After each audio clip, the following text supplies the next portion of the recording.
சேனல்ல super crispy டேஸ்டா கிழக்கு வடை எப்படி செய்யலாம்னு பார்க்கலாங்க. இது சிம்பிளான இன்கிரியன்ஸை வச்சு சிம்பிளான ஸ்டெப்ஸ் தான். இது வந்து பர்ஃபெக்டான ஒரு டீ டைம் ஸ்நாக்ங்க. வாங்க எப்படி செய்யலாம்னு பார்க்கலாம். இதில் கடலைப்பருப்பு எடுத்து தண்ணியில் ஒரு 2 மணி நேரம் ஊற வச்சுக்கோங்க.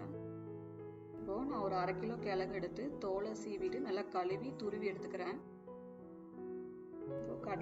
இப்போ கடலைப்பருப்பு நல்லா ஊறிடுச்சுங்க. இந்த கடலைப்பருப்பு வந்து நான் நல்லா மிக்ஸி ஜாருக்கு மாற்றிடுறேன். மிக்ஸி ஜாருக்கு மாற்றும் போது தண்ணி இல்லாமல் பார்த்துக்கோங்க. இந்த கடலைப்பருப்பு கூடயே நான் சோம்பு, அது கூட இஞ்சி, அப்புறம் பூண்டு, வர மிளகா சேர்க்கிறேன். இது கூடவே உப்பும் சேர்த்து நான் அரைச்சி எடுத்துக்கிறேன். கொரகொரப்பாக அரைச்சி எடுத்துக்கோங்க.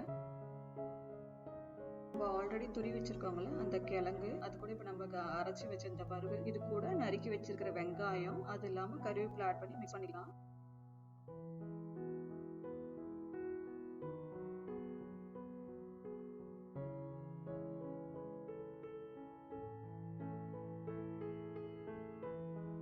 இதை நல்லா மிக்ஸ் பண்ணி எடுத்ததுக்கப்புறம் நம்ம வடையோட மிக்சர் வந்து ரெடி ஆகிடுச்சு. இதை வந்து சின்ன சின்ன பால்ஸாக ஊட்டி எடுத்துக்கலாம்.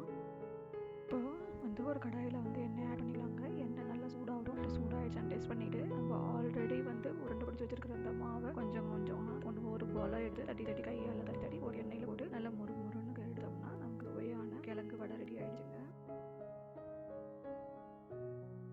இதை வந்து நம்ம தட்டி போட்டுக்கலாம், இல்லை போண்டா மாதிரி சின்ன சின்ன பால்ஸாக கூட போட்டு எடுத்துக்கலாம். அது நம்மளோட விஷயம்.